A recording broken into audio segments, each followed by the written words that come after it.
자, 그래서 미국의 6가지 종류의 금수무기, 즉 한국에 팔지 않은 무기를 정리를 해보면 뭐 복잡한 것 같아도 결국 토마호크는 우리가 현무3로 잘 맞고 있고, 공중발사는 우리한테 불필요한 게 두 종류입니다.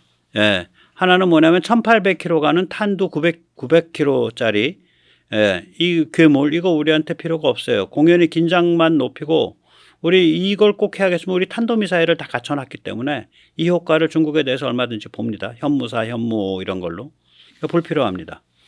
그 다음 이제 사거리 150km 레이더 사냥 초음속 미사일, 즉 아금 2R 말고 아금 88E. 이거는 이제 88G랑 중복이 되잖아요. 그래서 불필요해요. 그러고 나면 세 종류 남네. 예, 하나는 사거리 1000km 정도 가는 AGM 158B, 즉 제즘 ER. 예, 뭐 제즘 자체는 3,400km밖에 못 가요. 그럼 우리 타우루스보다 못해. 그러니까 제즘 ER 개발하면 1,000km 가는 거, 지상 수상 고정 이동 다 노릴 수 있는 거, 아음속 순항 미사일. 예, 뭐 탄두가 450km쯤 되고요. 뭐 무게 자체는 한 1.2톤쯤 나가고. 예, 그게 이제 우리 천룡이죠. 그리고 그거를 이제 탐색기 바꾸고 비행하는 방식 좀 바꿔주면, 그 지능 좀 바꿔주면 그게 뭐가 되냐? 예, 함정 사냥에 특화된 아음속 순항 미사일, 무시무시한 거 LRASM에 해당하죠. 이게 천룡의 변형입니다. 이거 굉장히 빨리 서둘러야 돼요. 그 다음에 이제 진짜 멋있는 건 뭐냐면 사거리 300km 레이더 사냥 초음속 미사일. 예, 이게 아까 그 고체 연료 램젯 엔진 쓰는 거죠. 예, 이게 이제 개발 중인 공대함2 미사일의 응용이 되겠습니다. 네. 일단 천룡부터 좀 말씀드리죠. 예. 이 천룡도 비밀이에요. 예, 길이, 중량, 탄두 무게, 사거리, 속도, 탐색기 전부 공식 발표가 별로 없어요. 예. 저는 천룡은 AGM 158B 1000km 가는 공대 G 쪽 고정 이동 다 노리고요. 그다음에 AGM 158C LRASM, 예, 앞에 건 제즘 ER, 여기는 LRASM, 이거는 1000km 가는 공대함 특화되어 있는 거죠. 특히 사거리 1000km짜리 함정사냥 아음속 미사일 158C 한국형이 저는 개발 가능하다고 보고 있고요. 기술적으로 개발 가능하고, 또한 동시에 우리가 거의 모든 중국 군함의 전파 특성을 데이터베이스로 정리해서 추적해 놨다라고 봅니다. 20년 동안 우리 대한민국 해군의 전자전 작전이 있다라고 봅니다. 그리고 이제 우리가 이렇게 해서 그 탐색기를, 이게 이제 일종의 전자전에 사용되는 레이더 사냥할 때 쓰는 그 탐색기 비슷한 탐색기예요. 그거보다 좀 파워는 좀 떨어지더라도, 즉 다시 말하자면 자기한테 오는 전파를 내가 지금 노리는 그 배의 전파 지문과 일치하는 지문이다를 식별을 하고 그 전파의 방향을 식별해서 거기로 날아 들어가는 힘이거든요. 즉 그 전파의 방위각, 고도각을 식별하는 능력이라고요. 일종의 전자전적 개념들인데, 이게 이제 극초음속 대한미사일 탐지 기능이라 그래가지고 제가 전에 한번 소개해드렸죠. 예, 이게 그 극초음속 미사일이 왔을 때 방위각과 고도각을 순식간에 실시간으로 탐지한다. 뭐 이런 거죠. 불과 한 2달 전에 발표한 거죠. 7월인가에. 예, 이게 뭐 극초음속을 방어할 수 있다니까 이게 뭐 탐지 속도가 0.1초라든지 0.001초라든지 1초라든지 그런 소리예요. 충분히 이런 지능을 탐색기에 합치면 AGM 158C, 즉 한 1000km 바깥에 있는 적 함정을 타격할 수 있는 함정 사냥에 특화된 아음속 미사일을 한국형으로 만들 수 있다. 그렇게 생각을 합니다. 예, 그 다음에 이제 이게 참 공대함 유도탄 2라는 사업인데, 이게 좀 야리꾸리해요. 이거 뭐 하자는 건지 잘 모르겠어. 예. 이걸 이제 그 ADD 홈피를 가서 이걸 보면 덕티드 램젯을 쓴다고 돼 있어요. 근데 아까도 말씀드렸지만 덕티드 램젯이 고체 연료도 있지만 액체 연료도 있어. 일본의 ASM3 카이는 액체 연료야. 그거에 대해서는 딱 샷다마우스 하고 있어요. ADD도. 그 다음에 길이, 중량, 탄두 무게, 사거리, 속도, 탐색기 모든 게 비밀에 쌓여져 있어요. 그런데 엊그저께 의미심장한 미 군사 잡지에 보도가 나왔습니다.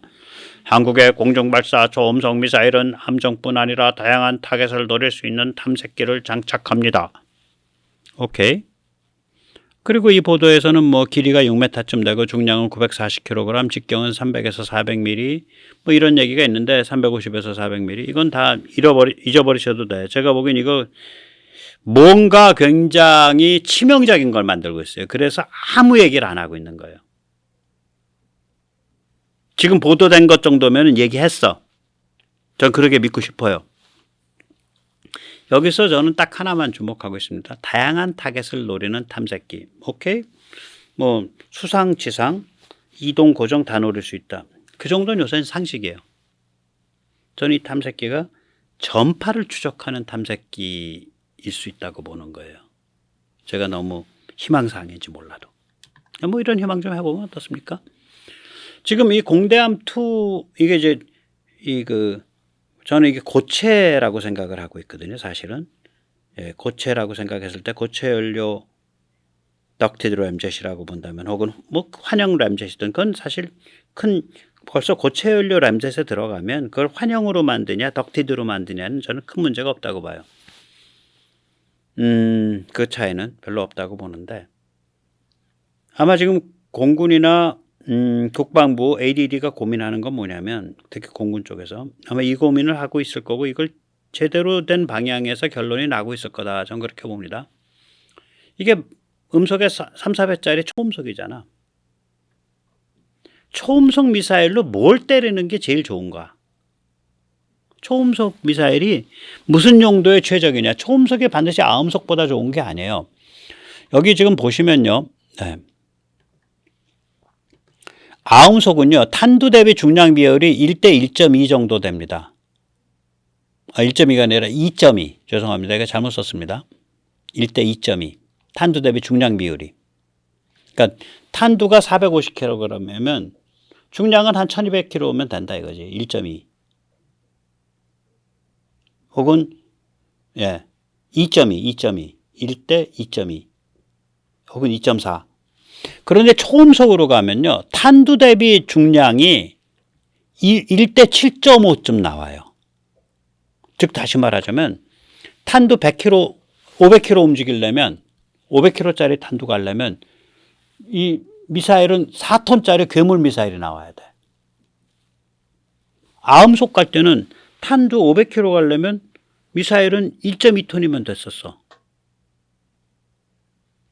그러니까 이게 반드시 초음속이 좋은 게 아니라고 굉장히 탄두의 운반 효율이 굉장히 떨어지는 물건이에요. 근데 빠르니까 좋은 거지.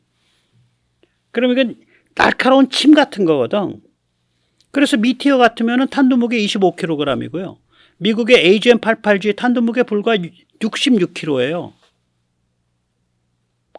미국의 최신 레이더 사냥 미사일 AGM-88G 중량은 467kg나 되는데 탄두는 가벼워 요만해 66kg야. 초음속 미사일은 그런 형태가 돼야 된다는 거라고 좀 봐요. 그러니까 그거를 지금 공군이 굉장히 심각하게 고민하고 있을 거예요. 이 얘기는 뭐냐면 이걸로 배를 때릴 때 배 전체는 못 깨요. 배 전체 깨려면 최소한 한 150kg 이렇게 나가야 돼. 탄두가 200kg, 300kg. 그러나 60kg, 50kg면 레이더는 깬다고. 충분히 깨고 남아요.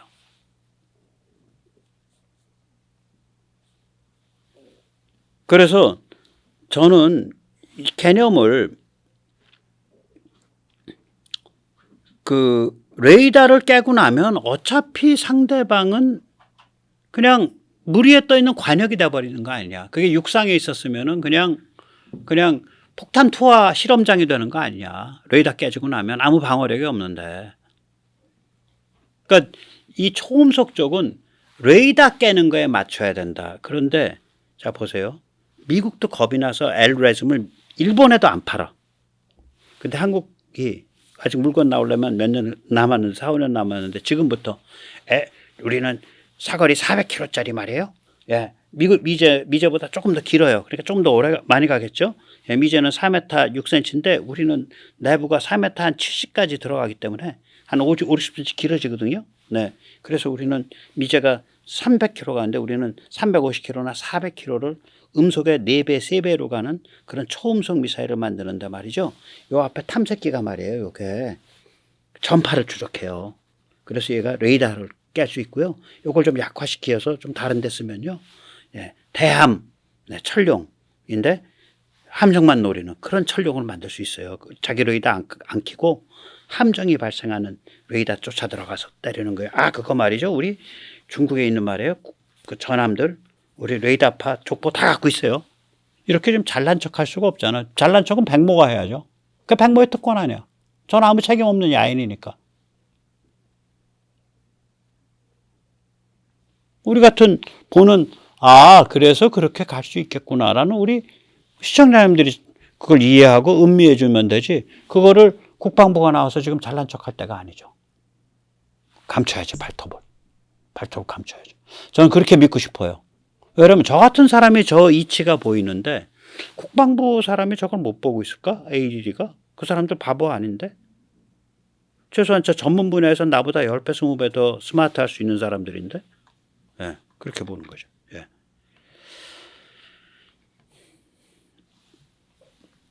자, 우리가 이제 그래서 저는 이 레이더 사냥 미사일을 위한 첨단 고체 연료 램젯, 그러니까 레이더 사냥 미사일을 만들려면 첨단 고체 연료 램젯을 만들 수 있어야 되고요. 그 엔진을. 두 번째로는 이제 그 레이더파를 추적할 수 있는 탐색기를 만들어야죠. 예, 그 쭉 설명드렸지만 한번 마지막 너무 중요한 얘기라 네, 한번 설명을 좀 다시 드려봅니다. 예, 우리가 이제 로켓 잘 만들어요. 이중 펄스 아까 엔진도 잘 만들고 LSM에서도 그 증명이 됐고 KTSSM에서도 증명이 됐잖아요. KTSSM이 미국 아타큼스보다 훨씬 추진력이 좋다고요. 같은 부피의 연료를 갖고 같은 무게의 연료를 갖고 그리고 우리가 한국형 초음속 미사일, 예, 대함 미사일, 지대함 초음속 미사일 그거 보면 뒤에 부스터 없이 날아가거든. 그게 뭐냐면은 물론 액체지만 먼저 부스터 역할을 해주는 고체 연료가 안에 들어있고 걔를 다 태우고 나면 그 다음에 액체 연료가 들어가서 걔가 타는 거예요. 그러니까 우리가 일본의 ASM 카이보다 앞에 가 있는 거예요. 일본의 ASM 카이는 완성이 안 돼 있고 우리는 완성돼서가 배치 시작한 걸로 알거든요. 예. 그러니까 비록 액체지만 어떤 내부에 부스터 연료 다 태우고 나서 그 다음에 그걸 엔진 공간으로 같은 공간을 엔진 공간으로 사용하는 통합형 예, 램젯까지는 우리가 와 있다고죠. 그러면 이제 그 액체 연료 대신에 그걸 고체 연료로 쓰고 경막을 두고 어쩌고 저쩌고 하면 또 얘기가 달라지는 거죠. 예. 그리고 이제 우리가 또 155mm 예, 램젯 포탄 개발 프로젝트를 진행한 적이 있죠. 이거 제가 보면은 이게 뭐 많이 만져봤을 거예요. 그 다음에 이제 지금 표적기 개발 프로젝트 하고 있거든요. 이 표적기 분명히 고체 연료 램젯 쓸 거예요. 코요테가 그러니까. 그래야 날씬하게 잘 나와가지고 오랫동안 멀리 난다고요. 빠르게. 예, 그렇게 봅니다. 예, 고체 연료 램젯 쓰고죠. 미국 표적기 코요테가 고체 연료 덕티드 램젯이거든요. 네, 전 그렇게 보고 있습니다. 그 다음에 이제 두 번째로 이제 레이더 사냥 이 첨단 미사일을 만들 수 있는 이유. 고체 연료 램젯 우리 만들 수 있다. 그 다음에 이제 추적기, 이제 탐색기 만들 수 있다. 이게 이제 우리가 이제 다중 모드 탐색 적중 기능을 이미 확보를 했죠. 여기 물론 전파 추적은 아직 없는데, 네, 전파 추적은 아직 없습니다. 지금 보여드리는 화면은 이거 전부 ADD의 홈페이지에서 따온 화면이에요. 이거 다 ADD 홈페이지 가면 이 탐색기, 미사일 추적에 관한 것에 의해서 우리가 이러이러한 핵심 기술을 확보하고 있습니다라고 아주 자랑스럽게 굉장히 많은 페이지를 할애해서 설명을 해주고 있어요. 예. 이게 다 미사일에 관계된 기술이거든요. 탐색하고 날아가고.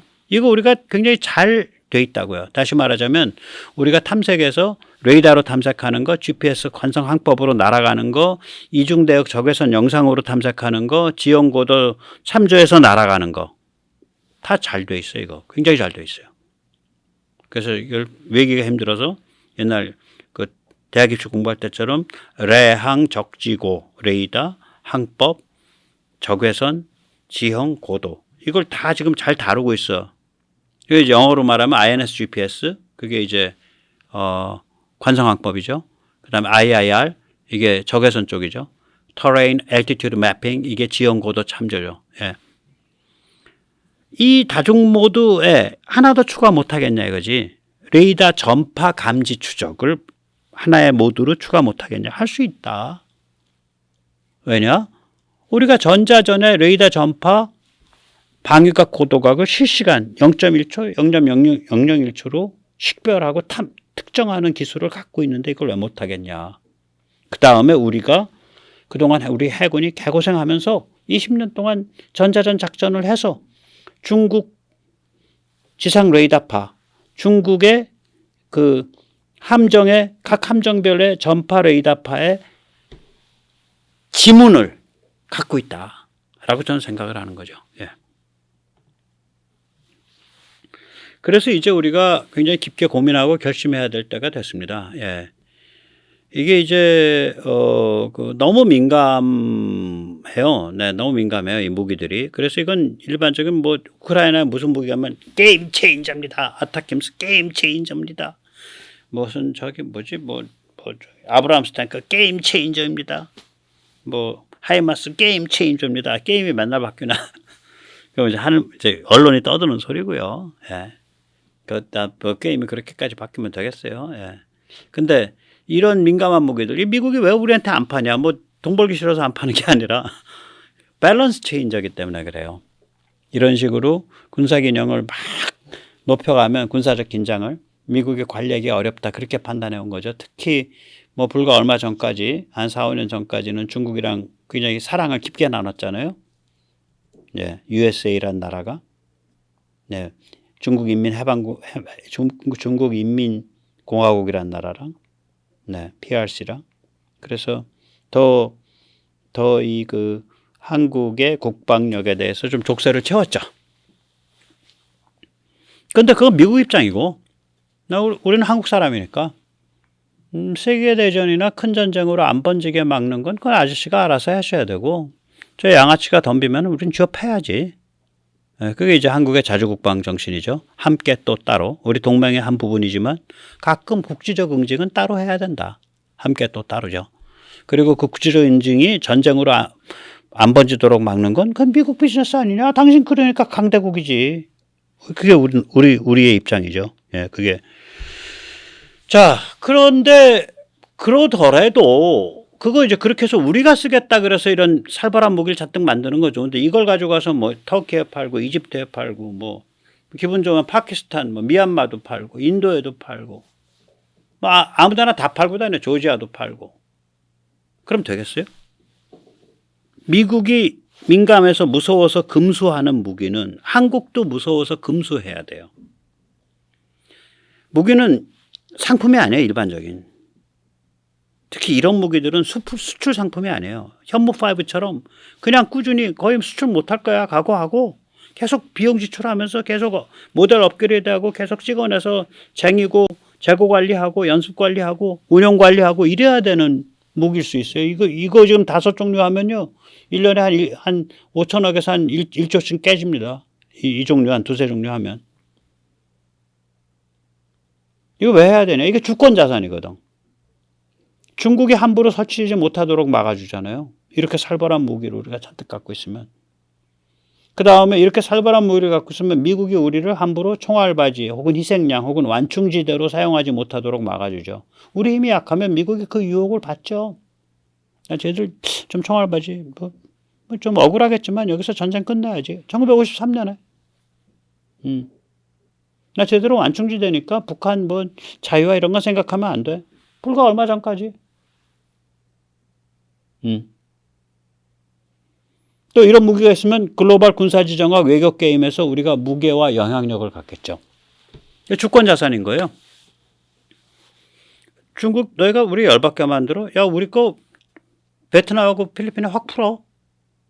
살벌한 미사일들. 뭐 대만까지는 안 풀을게.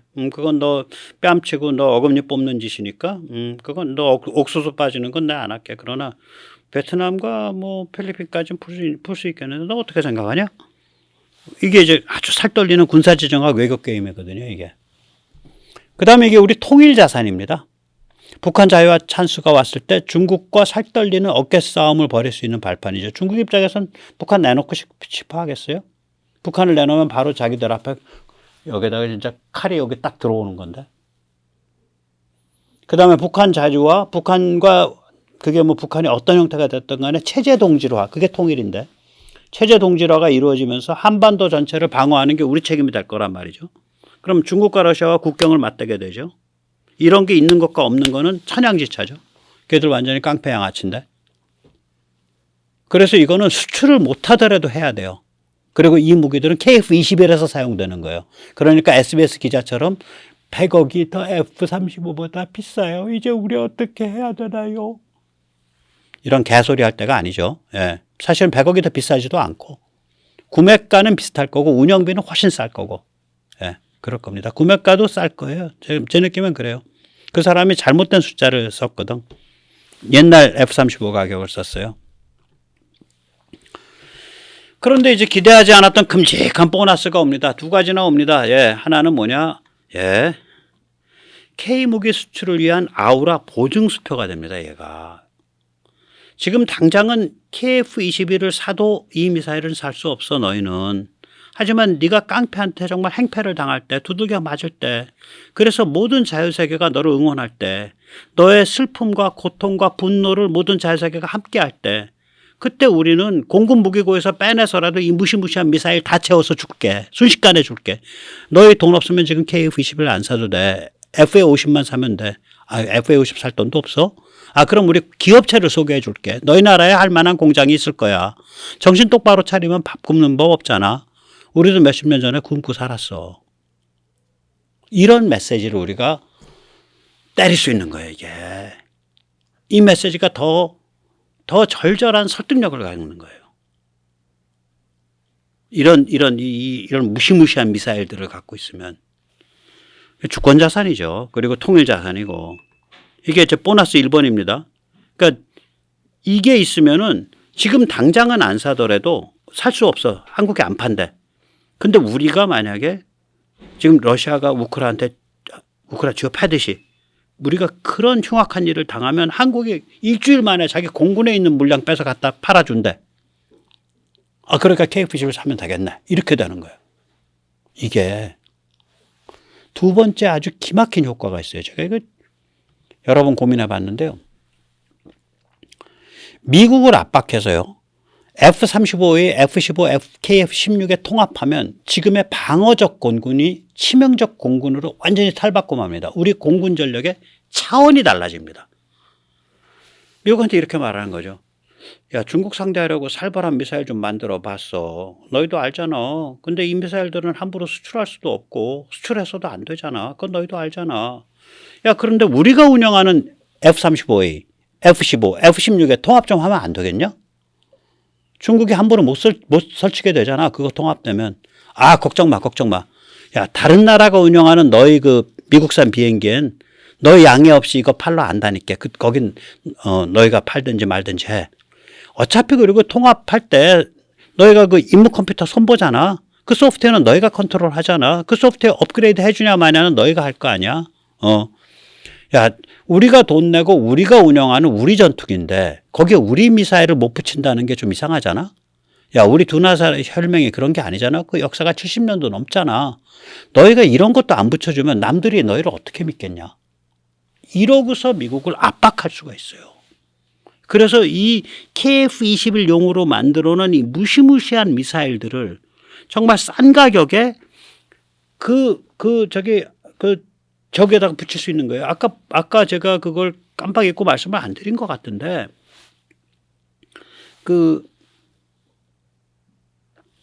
미국이 만든 요번에 그 무시무시한 거, 아금 ER, 그러니까 AGM-88G, 그 레이더 사냥하는 거 300km 바깥에, 그리고 F-35 뱃속에 집어넣을 수 있는 거, 길이가 4m 6cm밖에 안 돼서.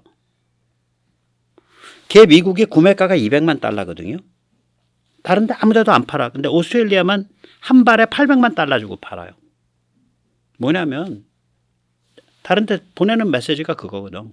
야, 이거 팔려고 만든 무기 아니야. 이거 미국만 쓸 건데 너희 알잖아. 오스트레일리아는 우리 거의 한 주 아니야. 저기는 파는데 저기도 내가 한 발에 $800만 받아. 100억 받아. 그러니까 너희 살 생각 마라. 괜히 나 귀찮게 와서 이거 사겠다고 조르지 마. 그 메시지예요 이게. 지금 그 급에 해당하는 미사일들을 우리가 만들겠다는 거거든요. 만들 수 있어요. 전 만들어야 된다고 봅니다. 미국을 설득하든 울며불며 뭐 하든 미국과 말을 안 듣고 삐져갖고 미국이랑 겨루든 만들어야 된다고 봅니다.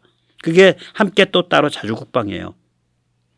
미국은 귀찮으니까 겁나니까 가능하면 안 만들었으면 좋겠다고 생각하겠지. 우린 만들어야 돼요. 그 대신에 수출을 거의 안 해야 돼요. 그러나 수출을 안 한다고 하더라도 수출을 안 한다고 하더라도 말하자면은 그 아우라가 될 수 있는 거고 우리 K무기에 그 다음에 수출을 안 하지만 미국을 압박해서 우리 F-35, 우리 F-15, 우리 F-16에 통합할 수가 있는 거예요. 그러면 공군력이 이때까지는 방어 위주거든요. 이런 치명적 무기들이 없으니까 미국이 그런 미사일을 안 줬으니까. 그런데 그 치명적인 그 이빨과 그 발톱이 생기는 거지 그 근육이. 뭐 중국 공산당은 밤잠을 좀 못 이루겠죠. 그러면 이제 우리가 이제 또 성금을 모아서 이제 수면제를 사서 중국 공산당원님 여러분들께 보내드릴 수 있겠죠. 네. 자 마지막으로 이제 넘어오늘 과학한 그런 무기 얘기만 해서 아주 근사한 시로 하나 마치겠습니다. 한국은 1500년 동안 대륙, 중국, 몽골 이런 데를 상대로 해서 정체성 게임을 해왔단 말이에요. 아이덴티티 게임을. 그게 한국인을 규정해 온 거예요. 이게 한국인을 규정한 1500년 동안 반복되어 온 시간을 초월한 패턴이에요.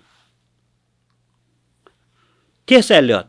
4월은 잔인한 달. 어떻게 시를 가르쳐도 그런 것만 가르치냐고. 이 사람 엄청난 사람이에요. T.S. 엘리엇. 사상가고요. T.S. 엘리엇 시를 하나 말씀드릴게요. 이 사람은 역사를 어떻게 규정하냐면 시간을 초월한 반복되는 패턴을 발견하고 그걸 음미하는 것이 역사다라고 보는 거예요. 시간을 초월한 반복되는 모멘트들이 빚어내는 패턴. 그게 역사다라는 거예요. 그러니까 우리는 1500년, 2000년 동안 그 시간을 초월해서 지금 계속 반복되고 있는 게 뭐냐면 어떻게 하면 중국, 몽골, 대륙에 대해서 한국인의 정체성과 우리의 번영을 보호해내고 확립할 거냐. 이 게임이 반복되고 있는 거예요. 지금 오늘 드린 KF-21과 거기에 붙일 수 있는 5종의 미사일도 결국 그거에 대한 얘기죠. 그래서 오늘 그거를 읊은 T.S. 엘리엇의 한 구절 시를 말씀드리겠습니다. 이 시는 짐작컨대 1941년 초겨울 혹은 늦가을쯤에 거기는 위도가 높으니까 금방 어두워지죠. 위도가 50도가 넘으니까 런던이. 아직 1941년 12월 6일이 안 돼서 아직 미국이 태평양 전쟁 혹은 제2차 세계대전에 참전하기 전이에요. 그리고 영국은 계속해서 공습으로 두들겨 맞을 때고 나치에 의해서 그때 쓴 시라고 추정이 됩니다. 무슨 영어로 읽어드리고 제 발음이 별로 안 좋지만 네이티브 되시는 분들은 좀 참고 들어주십시오. 그 다음에 우리 한글로 제가 옮긴 거를 읽어드리겠습니다. 한국어로 옮긴 걸. A people without history is not redeemed from time. For history is a pattern of timeless moments. So, while the light fails on a winter's afternoon in a secluded chapel, history is now and England. 역사를 망각한 민족은 시간으로부터 구원받을 수 없다. 역사는 시간을 초월한 순간들로 빚어진 패턴이기 때문이다. 외딴 교회에조차 빛이 사그라든 이 어둑한 겨울 저녁. 역사는 지금 이곳 영국이다. 이런 느낌을 가지고 우리가 사는 게 맞는 거라고 생각을 합니다. 오늘 여기까지 모시겠습니다. 감사합니다.